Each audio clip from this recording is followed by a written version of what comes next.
Welcome back to another Factional Fight Plays Worm Online from the car. My name is Adam, and I'm back this week to discuss a few ideas that have been bouncing around my head this week to get a bit off my chest because, boy, this week was a little bit hectic. On Sunday, the Worm devs, or Samul in particular, released that post on the forums on things current, and it outlined things that they're working on currently. This was not the roadmap. That would be like what they're going to be working on in the future. This was on what was happening right at this moment, and we noticed that it was there right before we went live, so we didn't really have enough time to discuss it, and so we sort of spent the episode discussing the on things current, post. And I'm not sure really how the stream came off. While it was happening, I was almost like sensing that we were getting a little bit frustrated with the way things were moving, especially on that post. But I honestly, after reflecting, I feel as though the post was fair. I wish that there were a few little minor tweaks to just the way it was presented, but aside from that, what was the content in the post was pretty much everything that we would have needed to know. But I wanted to talk about one of those things in particular, and that is the recent changes to the sacrificing mechanic. I mean, I don't want to go into the details about what happened in terms of my emotional turmoil around it, but I was really frustrated with the fact that it seemed like the devs spent a bunch of time on creating this new system, but I still personally don't see the real need for having spent that time on the system. The system didn't seem to solve things that couldn't have been solved in a much, much easier way. It doesn't really add that much to it, and I know that they mentioned they're going to tweak things so that they get the feel of it right, but honestly, I think that it could have just been left at reducing sack timer to 15 seconds, and that would have made everybody happy. This extra little bit is not making people happy. I feel like most people are just complaining about how it doesn't really add anything to the system and that there's no real reason to use it, and maybe if they had tweaked the favor regen down a little bit, that might fix it. Whatever, they'll tweak it, they'll make it worth the while. That's not my point. My point is this: there's something deeper going on here, something more underlying than that is really bugging me. Okay, so it wasn't particularly the change that's bugging me, although that did have a little bit of a factor in it, but something that's really like festering in the back of my mind right now is the way that the devs... No? Okay. Apparently I have to turn around. So the way that the devs have been handling communication, okay? It is something that we brought up in the stream, and I wanted to really focus in on that for this in the car episode, because there's something there that's gnawing at me. It's actually been there for a long time now, for a really long time, in fact,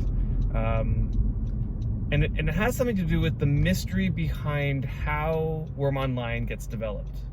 Okay, I have no idea about the details and intricate mechanics behind the structure of how things get developed. In fact, there's a few devs on the team that I don't even know what they're doing. I'm sure they're doing something. I'm sure they're working on something, but they never really put their name on it, or they never really approach the forums or publicly announce what they're working on or how they're thinking about it. I mean, there's the handful of devs that do that.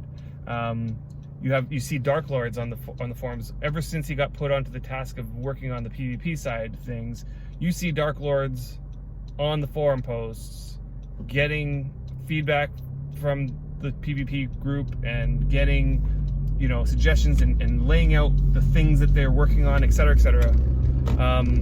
Another example was Titch.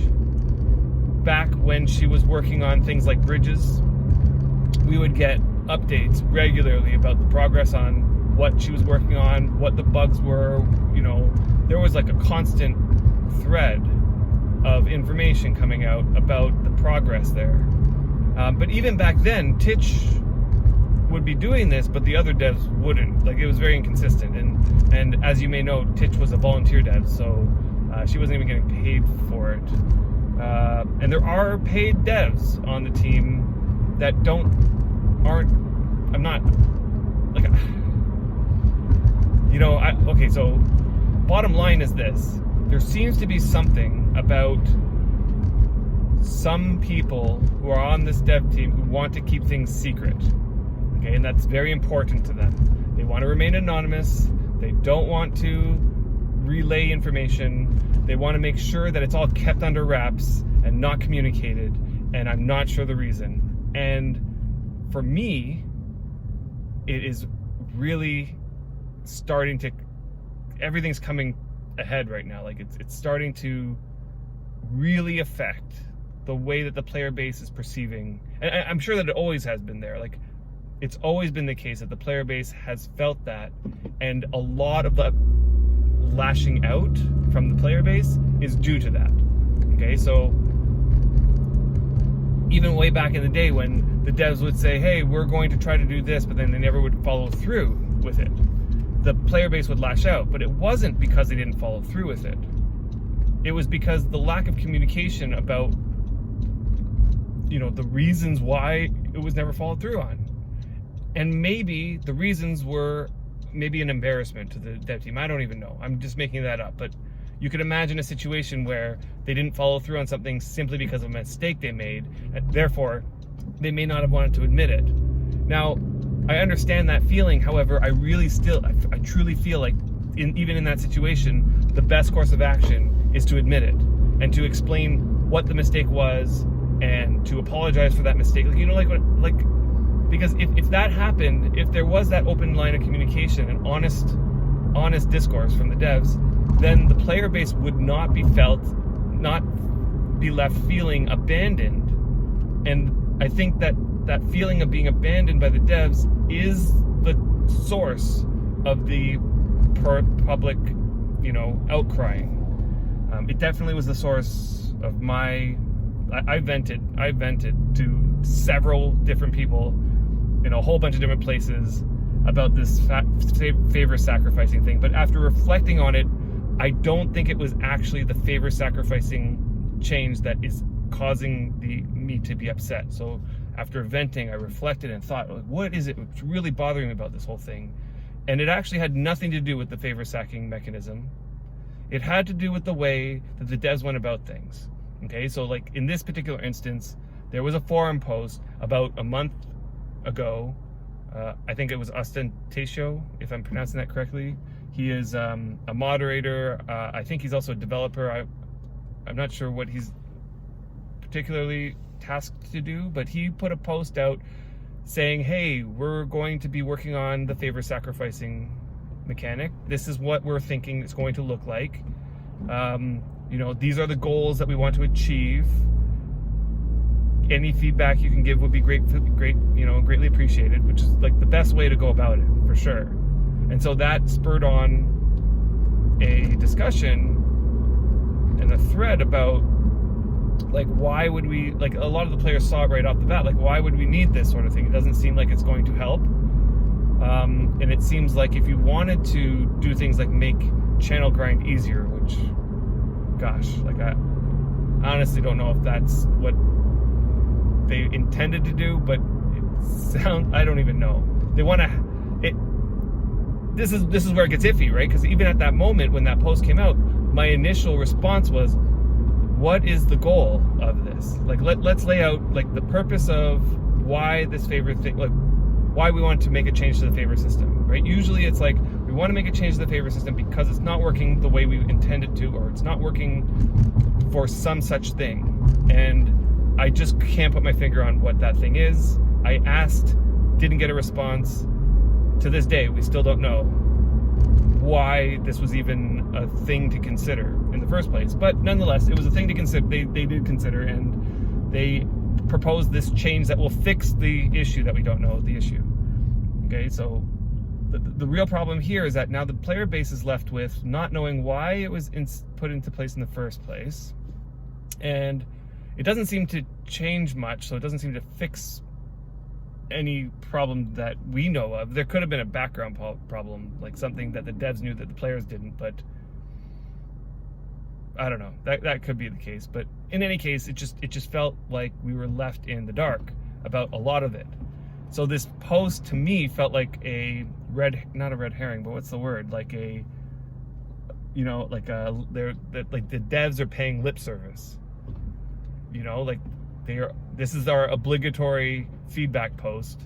We're going to let you guys vent here, but anything you guys say, we're not even going to listen to it. Like, that's really how it felt. Like, even though they kept saying, oh, we're going to take into account all your feedback, they said that, right? Again, lip service, because what ended up happening is the system that got implemented 1 month later was exactly the system that Ostentatio outlined in the first place, with no adjustments based on the feedback, right? Like, and then there was a post afterwards that said we had taken your feedback into account. I think, you know what, I'll be honest, there was one change that they made. The reducing the sack timer was the change that they made, above and beyond what they were going to put in. But honestly, I really feel like that's all they needed to do. They needed to say, oh, well, if we just change the sack timer, that should fix the problem. Now, the only reason why that might not have happened is because the problem that is hidden from us players, maybe that sack timer decrease didn't fix the problem. But we don't know. We'll never know. And it's that part of it that is really gnawing at me. It's the part that we don't know why. And maybe there's a good reason why we don't know why. But if that's the case, don't sugarcoat it to us, because really that sugarcoating is so transparent and makes me more mad than you saying there was a problem, we can't let you know what the problem was, but we need to fix it with this, and this is our solution. Like, be honest about it. And if you can't tell us everything, don't sugarcoat it, or don't I don't know, because that is easy to see through. And you can tell every time that you guys do that, every time the devs sugarcoat it, it's like the players can sense it, and they feel it, and it feels like a conspiracy against us somehow. I'm not sure how to explain it. And I know the devs have the game at they have the best intentions for this game. Totally have the best intentions for the game. And the problem is that the players, like me especially, I really felt just ignored, left out of the conversation. Our opinion didn't matter. That's how I felt, and it really leaves a bitter taste in my mouth about it. And I really don't want it to, because I love this game, and it sucks that every time I log in, all I'm thinking of is the bitterness that I'm feeling. So part of the process of getting rid of that bitterness, I think, is me venting about it. And forums like this, and our weekly streams, and the Worm Online forums are my ways personally of venting about all of this. And I hope that something changes about the way communication happens to the player base, because sometimes it's just the way that everything is phrased. You can say the exact same thing, just phrased slightly differently, and it completely changes the tone, and it completely changes the reception of the message of it. And that's something that I think that needs to sort of change in the development of Worm Online. Anyway, got that off my chest. I hope that made sense. I hope it doesn't make me seem like a big asshole or something like that, because I'm not trying to be. I'm just trying to express how I felt about it all, and I think I'll be able to work through it, and I hope that the dev team is able to work through it. I hope that they sort of learn from this experience and don't try to double down on it, because that could create a problem with the player base in general, because we have like a massive group of new players right now playing this game, And that massive group is becoming smaller and smaller as the days go on. And what this game needs, like a hole in the head, is for the devs to do something that's going to cause a massive portion of that group to stop caring about this game. We need to really show this group that we have a game here where the development team really cares. And I know that the development team does care. It's not that they don't care. It's that they need to communicate that they care. And it's not about doing that by paying lip service to it. It's about doing things, all the actions that you take, all the actions that are front-facing to the public, to the player base, needs to be communicating between the lines that the dev team cares. That they care about the players, that they care about this game, that they want to see it succeed, that they want the game to grow, and they want to see this game become the gem that, you know, the refined gem that we all know it can be. It just needs a little bit more polish, I think. Okay, I'm going to end it there. So until next time. One more thing. So on the last stream, we had our grand chess showdown, and Brian lost, of course. And the punishment for losing is that he has to wear the female, what do you call it? Snapchat filter for the entire episode. So the next day I get a call from him. He's like, you know, I don't think I can stream next week. I'm like, yeah. You're just trying to get out of this. And he's like, no. He's going on vacation apparently. So he's not going to be there on the weekend. I'm still trying to figure out if streaming is something I can do on my own. I think I could get to it, though there might be some, like, I don't know. Brian's the wizard, and so when I go about it, I'm like, I might make it more simplistic, and I don't even know. We'll have to figure it out. I might be streaming this weekend. I'll have to make an announcement in the Discord channel. I'll try to remember to put a link to the Discord channel in this YouTube video so that you can go click the link and join our Discord channel, because there I'm going to be putting an announcement whether or not I'm going to be streaming this weekend by myself. And rest assured, I will uphold Brian to his agreement that he will be wearing the female Snapchat filter for the next time that he's back, and that might be in not this weekend but the next weekend. Okay, so until next time, you guys keep on worming, and have a good one.